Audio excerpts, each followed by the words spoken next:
성공을 하려면 그 성공이 길게 되려면 세대 교체를 잘 해야 돼요. 축구팀도 세대 교체가 잘 돼야 앞으로 계속 월드컵에 나갈 수도 있고 우승도 할 수 있는데, 옛날 선수들을 계속 기용해서 다른 팀들은 20대인데 우리 팀은 막 40대가 뛰게 되면 결국은 무너지고 말겠죠.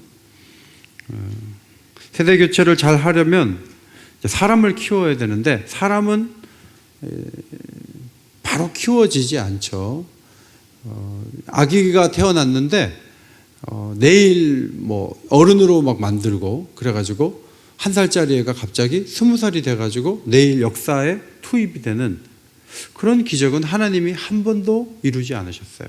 심지어는 하나님의 아들도 아기로 태어나서 30년을 이렇게 생활하고 성장하는 과정을 다 겪을 때 구원을 바라는 사람들은 답답한 거예요. 좀 빨리 좀 뭐가 돼야지. 우리 아이들도 뭐 그렇게 쉽게 자라지 않죠. 금방 자라지 않고, 얘네들이 자라려면 초등학교 졸업하고 또 중학교 가고, 중학교 졸업하면 또 고등학교 가고, 고등학교 졸업하면 또 대학 가고. 키우는 사람으로서는 이거 언제 공장 보내갖고 돈 벌어오냐, 이거 빨리빨리 커가지고 좀 돈을 벌어와야 될 텐데, 만약에 돈을 버는 게 목표면 누가 아이를 키울 수 있겠어요? 몇십 년을 투자를 해야 되는데. 모세가 자랄 때까지 하나님이 기다리시죠. 그리고 여호수아가 모세의 수종자가 되었다가 여호와의 종으로 역사에 등장하기까지 긴 시간이 걸렸어요. 출애굽 역사는 모세의 작품이지만 가나안 정복 사역은 여호수아의 몫으로 돌아왔습니다. 여호수아의 원래 이름은 호세아였어요. 그런데 훗날 모세가 그 이름을 여호수아로 바꾸었습니다. 그 이름의 뜻은 여호와는 구원이시다, 여호와께서 구하신다, 그런 의미를 가지고 있습니다.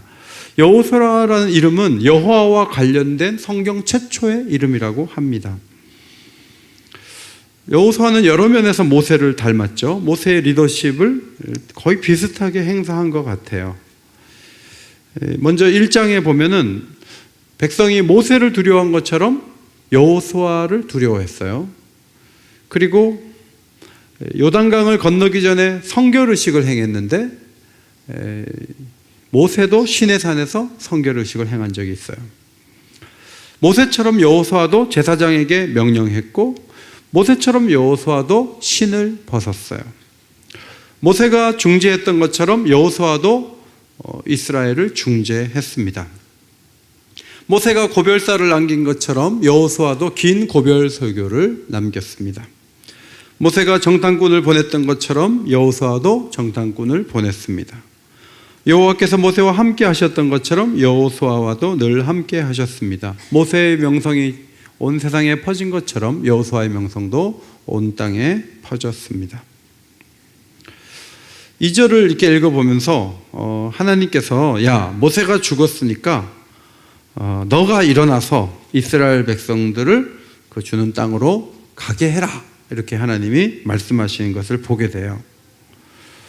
한 번도 하나님이 야, 나는 모세 너무 좋아했거든, 너는 뭐 언제부터 네가 지도자냐, 나는 죽은 모세가 그립다, 하나님은 한 번도 그런 식으로 말씀하지 않으셨어요.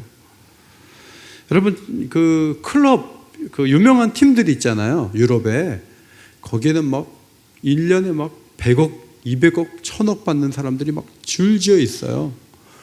그렇게 있는데 어떨 때는 이 500억짜리를 저쪽으로 보내고요, 저쪽에 800억짜리 선수를 이렇게 사와요. 사갖고 와서 막 팀을 구성할 때 감독이 막 한 선수에만 매달리지 않아요.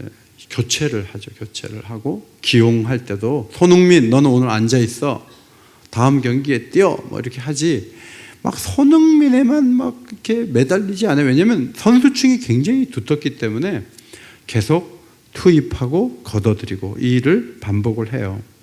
여러분이 아시는 유현진 선수가 소속되어 있는 다저스라는 팀에서 신시내티라는 팀으로 맥캠프, 푸이그, 알렉스 우드라는 이 선수들을 가게 했어요. 이 선수들이 동의했는지 아닌지 모르죠. 어쨌든 가게 했어요.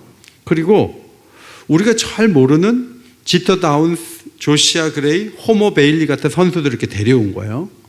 그러니까 맥캠프라는 선수가 굉장히 유명해도 다저스에서 끝까지 있는 게 아니에요. 팀이 또 가라 그러면 가야 되고요. 또 다른 이유 때문에 팀을 떠나는 거예요. 어쨌든 팀은 새로운 선수들로 계속 움직여지고 도전하는 것을 보게 되죠. 하나님께서 우리 인생에서도 야, 너는 다음 주부터 자교교회로 가. 그리고 자교교회 집사님이 우리 교회로 오고 그러진 않아요.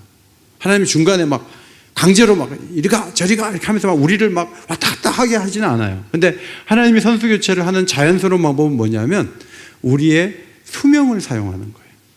우리가 일정 기간이 지나면 힘이 쭉 빠지고 세상을 이렇게 떠나잖아요. 아유, 이 교회를 이거 어떡하냐. 그리고 세상을 떠나는데 장학금 받은 우리 다음 세대가 막 커요. 커가지고 또 나중에 막 집사님 되고 또 장로님 되고 이렇게 해서 이거 움직이는데, 떠나는 선수들에게는 하나님이 하늘의 소망을 주시고 상급을 약속하세요. 그리고 새로운 선수들에게는 팀에 기여할 수 있는 믿음을 주시고 도전 정신을 주시고 확신을 주시는 거죠. 우리가 소속한 팀에 기여하도록 하시는 모든 인생의 감독자이시는 하나님의 이끄심을 받으면서 살아가고 있습니다. 오늘 말씀은 이미 이스라엘이라는 팀을 떠난 모세의 영향이 아직도 사람들의 가슴에 남아있는 그 즈음에 하나님께서 새로운 팀을 이끌어갈 리더 여호수아에게 주신 말씀이에요. 하나님은 엄청난 지원을 약속하셨는데 프로 구단은 돈으로 하죠. 유현진 선수가 올해 받는 돈이 200억 정도 된대요. 200억을 주면서 잘 던지라는 거예요. 그러니까 유현진 선수가 돈을 200억을 받으니까 한국에 와서도 계속 운동하는 거죠. 운동하고 근육 관리하고 던지는 훈련하고, 왜냐하면 돈을 너무 많이 받으니까. 그런데 하나님께서 수천억을 주는 그 구단보다도 더 큰 보장을 3절에 하셨죠. 3절, 내가 모세에게 말한 바와 같이 너희 발바닥으로 밟는 것은 모두 내가 너희에게 주었다 그랬어요. 저는 어릴 때 컴퓨터가 없으니까 무슨 게임을 했냐면 땅 따먹기 아세요? 근데 땅 따먹기 할 때 막 경계를 이렇게 정하거든요. 경계를 딱 정해가지고 그 안에서 이제 최대한 따먹는 건데, 이걸로 손으로 병뚜껑이나 납작한 돌을 이렇게 튕겨가지고 3번 만에 들어와야 돼요. 내가 못 들어오면 저쪽이 또 하는 거예요. 그래서 땅을 가장 넓게 해서 막 나중에 조금 남으면 막 살짝 하나, 둘, 셋 이렇게 해서 들어오는 거거든요. 컴퓨터만 한 사람들은 잘 몰라요. 옛날에 어른들은 이제 그런 거 했어요. 이렇게 해가지고 했는데, 한 번 나가고 두 번째는 어느 정도 갔다가 세 번째를 꼭 돌아와야 돼. 너무 멀리 가면 못 돌아오는 거예요. 그러면 이제 딴 사람이 더 넓은 땅을 차지해요. 근데 하나님이 땅 따먹기처럼 경계를 크게 지어주시고 그 땅을 가지라고 한 거예요. 자, 지도를 보시면요. 이제 동쪽 경계는 대해, 이 지중해 쪽이에요. 지중해 쪽이고, 그 다음에 서쪽 경계, 반대쪽은 유프라테스 강이 있는 거기까지예요. 그리고 남쪽 경계는 광야인데 애굽의 접경에 있는 그 많은 광야들까지. 그리고 북쪽은 레바논까지예요. 그래서 이걸 이렇게 그리다 보면요, 이게 어느 정도 규모냐면 거의 바벨론 제국의 땅이에요. 그러니까 한 번도 이스라엘 역사에서 바벨론만큼 땅을 차지한 적이 없어요. 솔로몬도 이렇게 차지한 적이 없는데 하나님이 원래 주려고 하는 땅은 바벨론처럼 넓었어요. 그런데 믿음이 부족하니까 그냥 넓은 땅을 주고 땅 따먹기를 할 때 어느 정도 크게 그려서 하나님 이만큼 했으니까 한번 크게 먹어보자 해야 되는데, 믿음만큼 하면서 땅을 덜 차지하는 거예요. 그래서 이스라엘 역사는 하나님이 약속한 땅보다는 훨씬 적은 땅을 차지했다고 보는 거예요.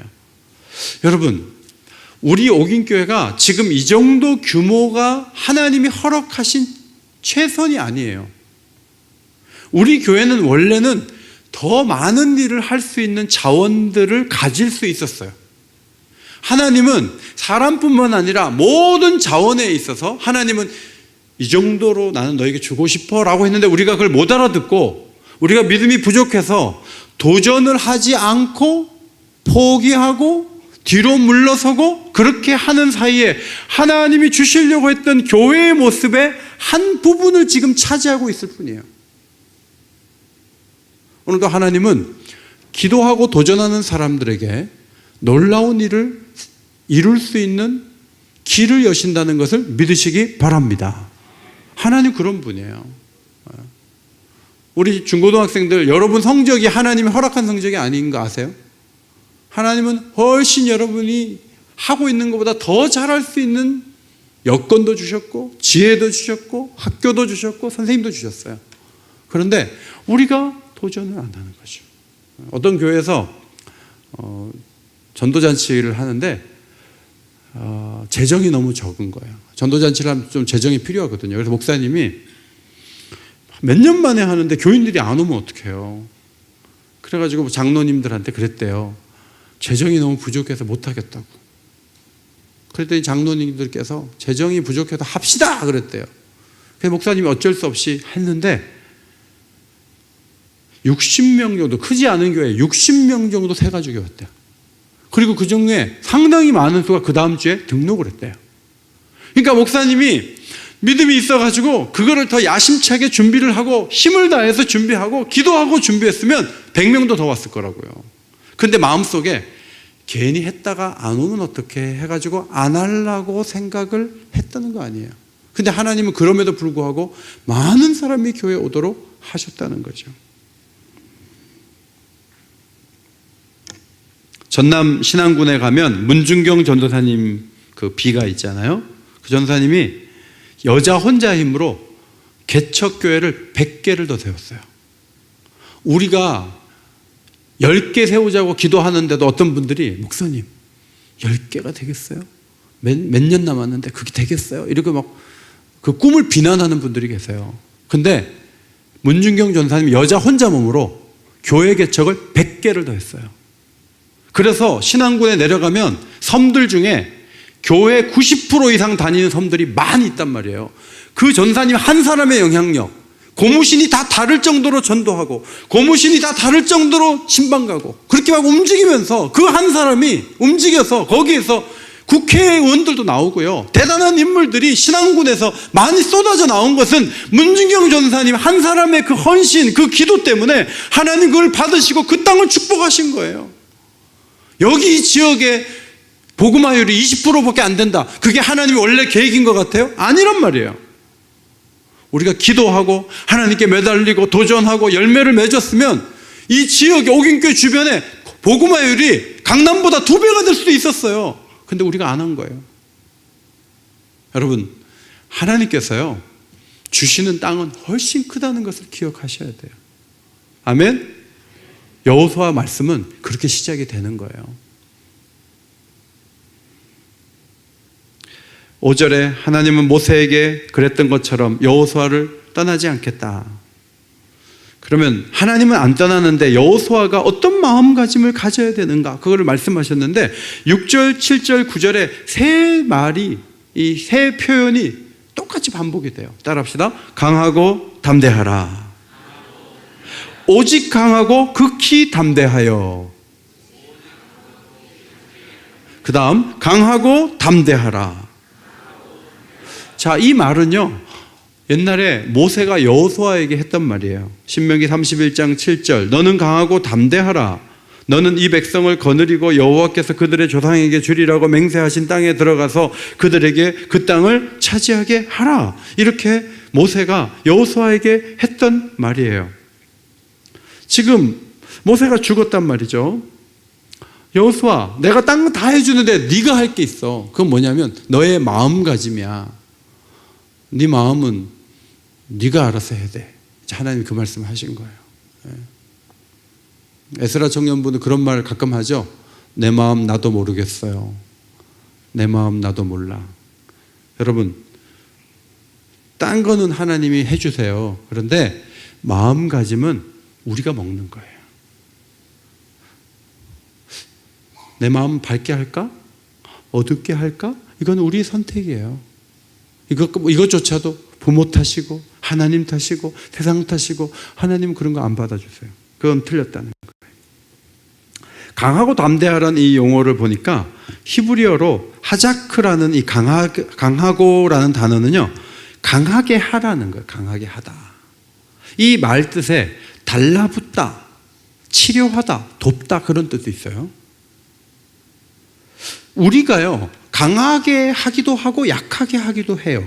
우리는 남이 그렇게 한다고 생각하고 세상이 그렇게 한다고 보고 회사나 교회가 우리를 강하게 한다고 약하게 한다고 말하지만 사실은 우리 자신이 강하게 하기도 하고 약하게 하기도 해요.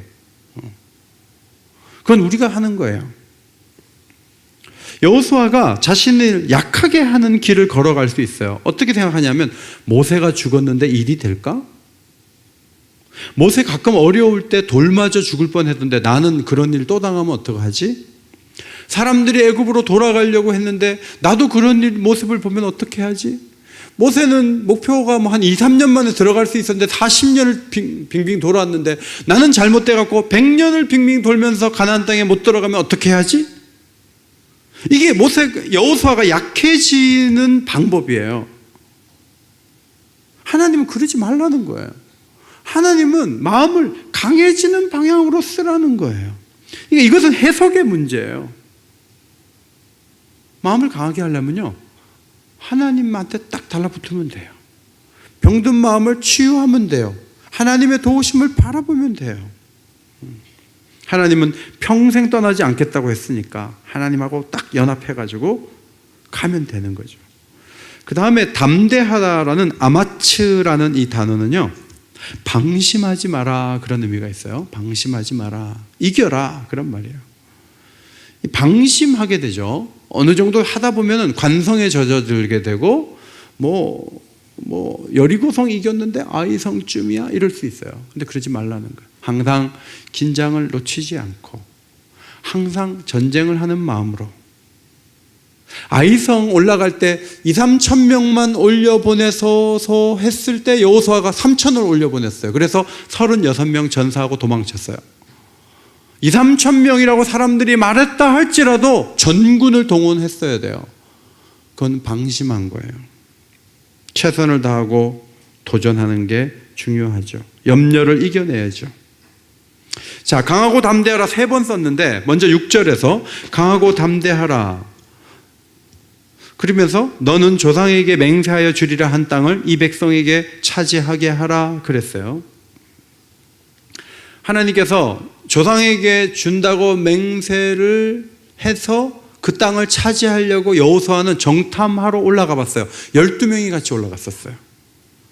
그런데 10명이 그 땅은 거주민을 삼키는 땅이고 아낙 자손 거인들 앞에서 우리들은 메뚜기 같다는 얘기를 막 하니까 온 회중이 밤새도록 울었어요. 그때 여호수아와 갈렙이 막 옷을 찢으면서 우리가 두루 다니며 정탐한 땅은 심히 아름다운 땅입니다. 여호와께서 우리를 기뻐하시면 우리를 그 땅으로 인도하여 드릴 거예요. 그 땅을 우리에게 주시리라 했으니까 이는 과연 젖과 꿀이 흐르는 땅이에요. 이건 차지해야 돼요 라고 얘기를 했어요. 그렇게 해서 믿음을 보였죠. 그런데 결국은 10대 2로 져가지고 40년을 빙빙 돌았어요. 38년 빙빙 돌았어요. 이제 그 땅을 차지할 날이 왔어요. 자, 조상에게 맹세하여 주리라 한 땅을 이제 차지하게 해야 된다. 하나님 말씀하셨어요. 그때 마음이 두려울 수 있어요. 왜냐하면 실패한 적이 있고 원하는 대로 안 됐던 경험이 있기 때문에. 여러분 40년이 흐르면 몸도 마음도 다 늙게 되는 거죠. 지금 40살 되신 우리 집사님들은 운전 잘 하시죠? 주차 잘 하시죠? 80살 돼가지고 운전 주차해봐요.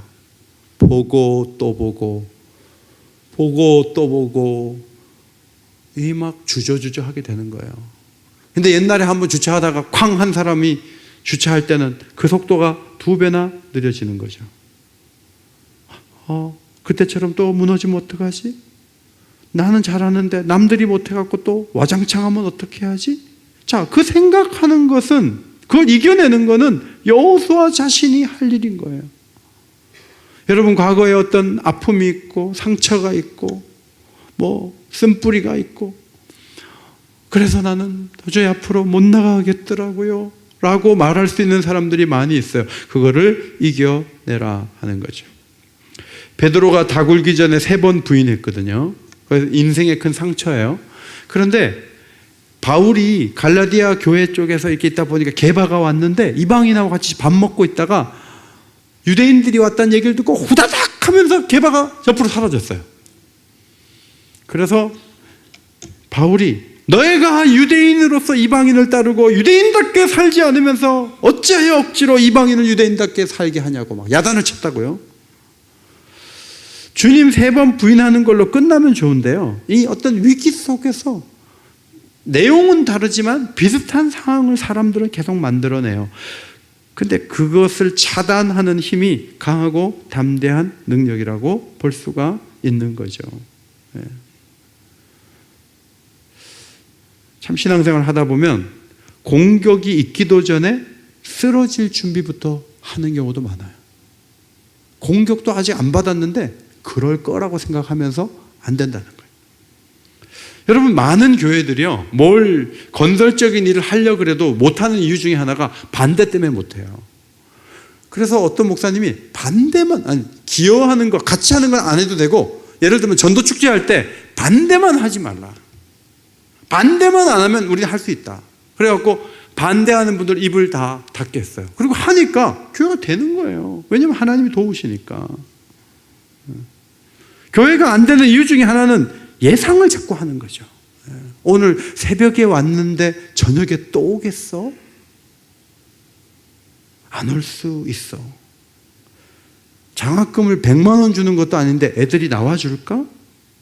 예상을 이렇게 안 좋게 하다 보면 안 되는 거죠. 근데 움직이면 되는 거예요. 여러분, 1달란트, 2달란트, 5달란트 비유에 1달란트가 2, 3억 되는 큰 돈이에요.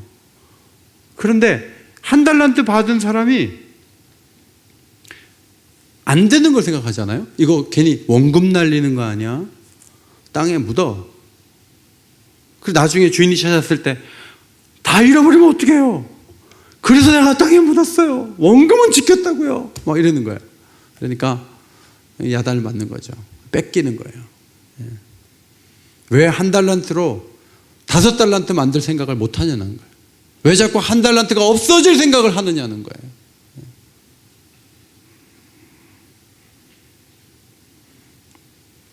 개척교회를 하면 잘 될까? 안 될지도 몰라. 시도를 안 하는 게 좋아.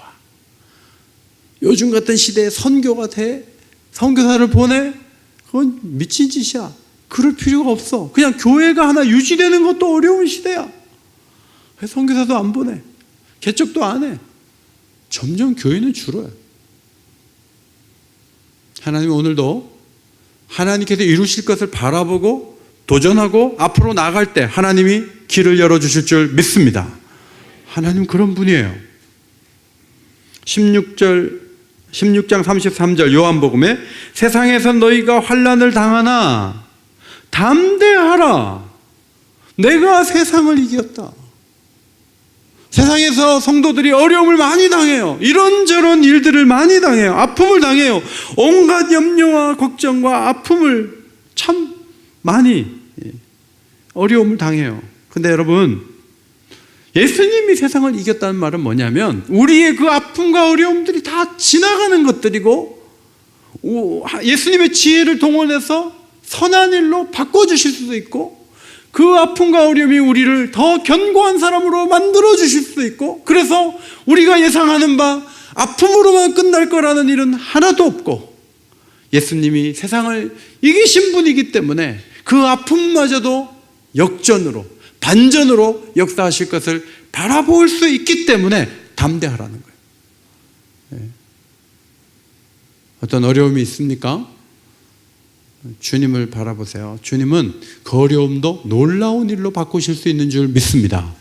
우리가 주님을 그렇게 기대해야 돼요. 그래서 그 전 구절을 읽어드리면, 이것을 너희에게 이르는 것은 너희로 내 안에서 평안을 누리게 하려 함이라. 세상에선 너희가 환난을 당하나 담대하라. 내가 세상을 이겼노라. 여러분, 예수님이 미리 말씀하신 이유는 어차피 어려운 세상인데 평안하라는 거죠. 예수님이 다 바꿔놓을 수 있고 예수님이 놀라운 일로 만들 수 있기 때문에 그런 놀라운 일이 오기 전에도 마음에 뭔가 하실 거야. 하나님의 지혜는 무궁하시니까 뭐 이거 가지고 내가 무너지겠어? 그렇게 하면서 평안하도록 주님이 미리 말씀을 하신 거죠. 사도행전 23장 11절 그날 밤에 주께서 바울 곁에 서서 이르시되 담대하라 예루살렘에서 나의 일을 증언한 것 같이 로마에서도 증언하여야 하리라 하시니라. 바울이 바리새인과 사두개인 서로 신학적 의견이 다른 부활이나 천사에 대한 의견이 전혀 다른 두 사람을 싸움을 붙였거든요.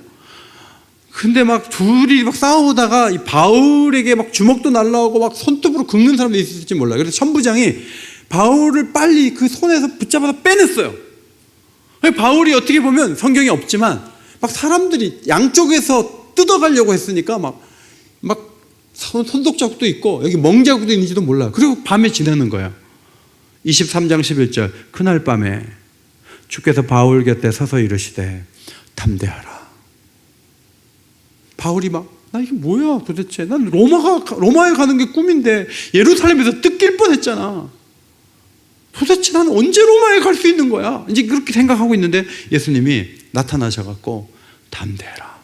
너 예루살렘에서 나 때문에 지금 고난당하고 내가 다 보고 있어. 너 로마에 가서도 그렇게 해야 돼? 라고 주님이 말씀을 해주신 거죠.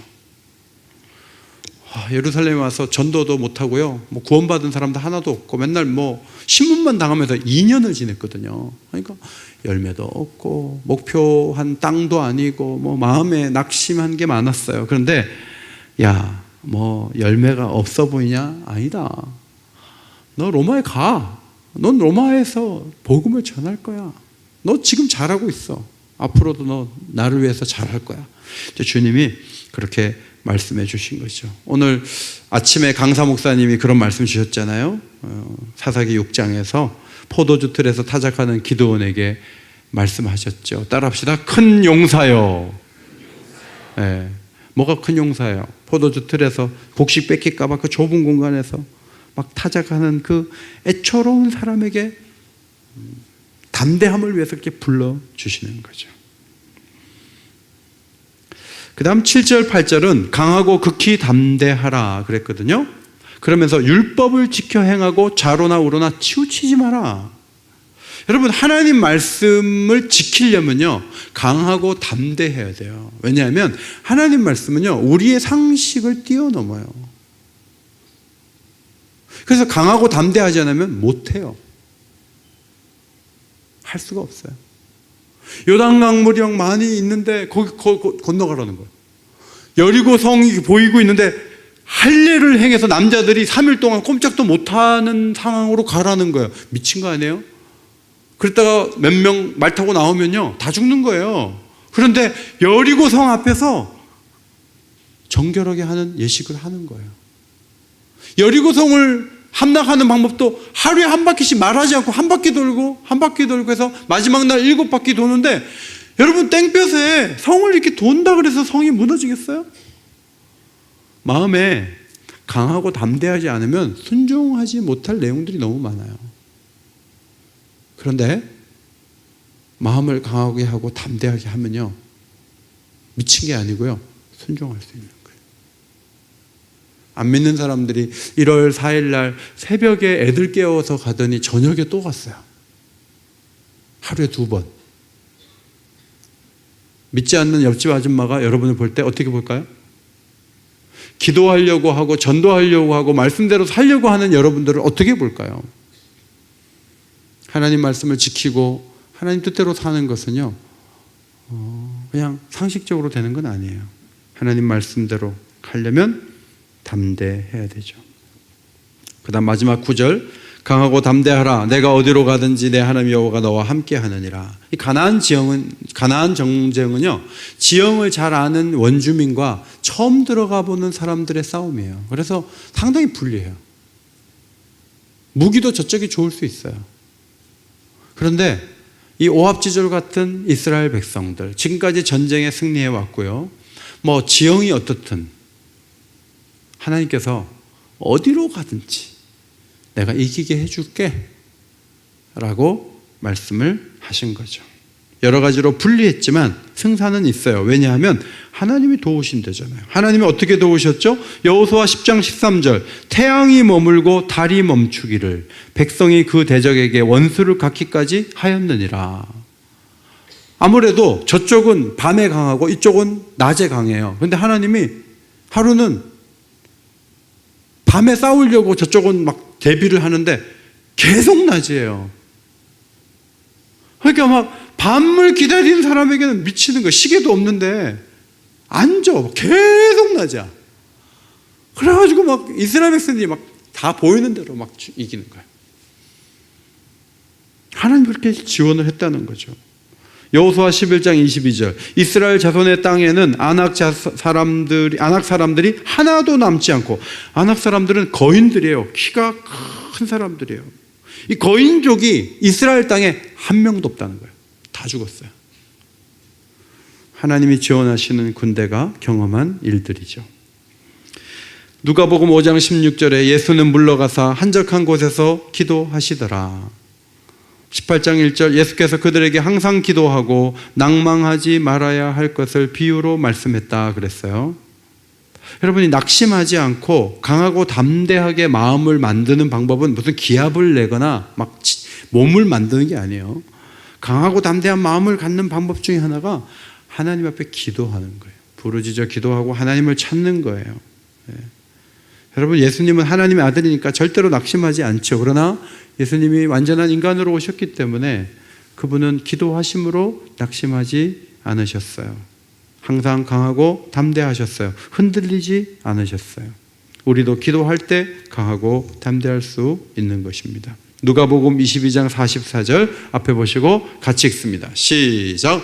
예수께서 힘쓰고 애써 더욱 간절히 기도하시니 땀이 땅에 떨어지는 핏방울같이 되더라.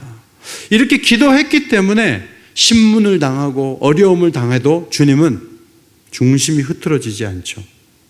주님은 자신의 중심을 지키죠. 십자가 앞에서 당당하죠. 신문을 받을 때도 빌라도가 좀 이상한 사람이다. 좀 상대하기 어렵다. 이런 주님의 그 미상을 드러낼 수 있었던 이유는 주님은 기도로 준비했기 때문에. 기도를 안 하잖아요. 그러면 속이 다 드러나요. 무슨 속을 갖고 있는지 어려운 문제 조금만 생기면요 다 드러나는 거예요. 권옥진이라는 성도가 이사전쟁이라는 간증문을 썼는데 본문과 관련이 있어서 제가 읽어드릴게요.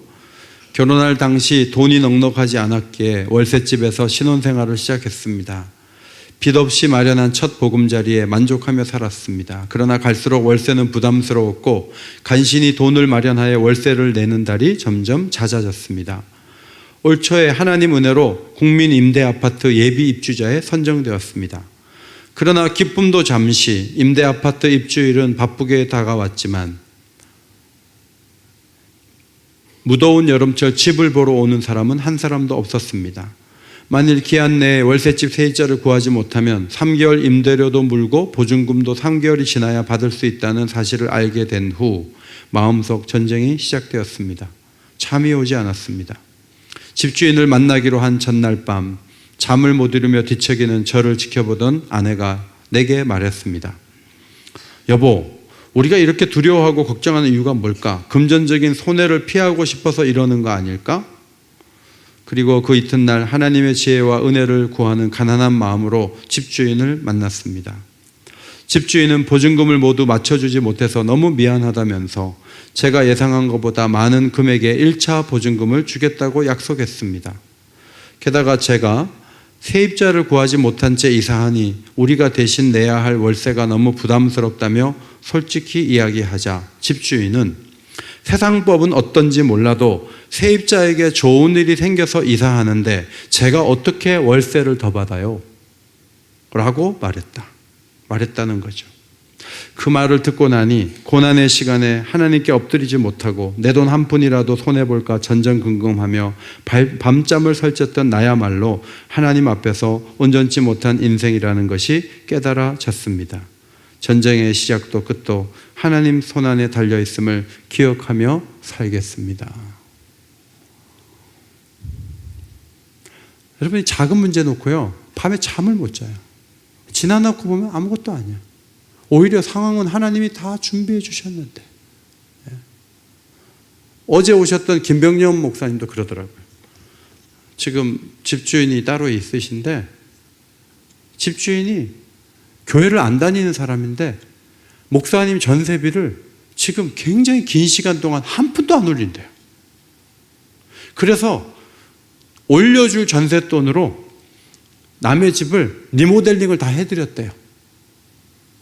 여러분, 불신자인데 교회도 안 다니는데 계속 세를 그냥 이렇게 묶어놓고 안 올리는 게 이게 상상이 가는 얘기예요? 부인이 지금 누워있는데 목사님 마음이 너무 기뻐갖고 이웃들을 초대해가지고 복음송 가수를 모셔다가 유행가를 부르면서 막 이웃들하고 막 얘기하고 막 그랬대요. 그런 시간을 보냈대요. 그리고 다 간 다음에 복음송 가수이기도 하니까 그분이 마지막 곡으로 사모님을 위해서 태산을 넘어 헝곡에 가도 그 노래를 부르는데, 그 노래는 김병년 목사님이 결혼식 때 퇴장곡으로 불렀던 노래래요. 그래서 사모님이 눈물이 주르르 흐르면서 하나님의 위로가 있었다고 식사하시면서 그런 얘기를 하시는 거예요. 세상에는요, 우리가 상상하지 못한 일들이 계속 일어나요. 믿는 사람을 통해서만 일어나는 게 아니고 때로는 불신자를 통해서도 하나님은 일을 하세요. 중요한 것은 하나님이 우리와 함께 하시고 우리의 전쟁에 관심을 갖고 계시고 하나님이 우리 팀의 감독이시고 하나님이 우리 인생의 주인이 되셔서 우리를 이끌어 주신다는 것을 우리가 신뢰하고 그분을 바라보고 살아가는 거예요. 만약에 그 힘이 없으면 어떻게 신앙생활을 하겠어요?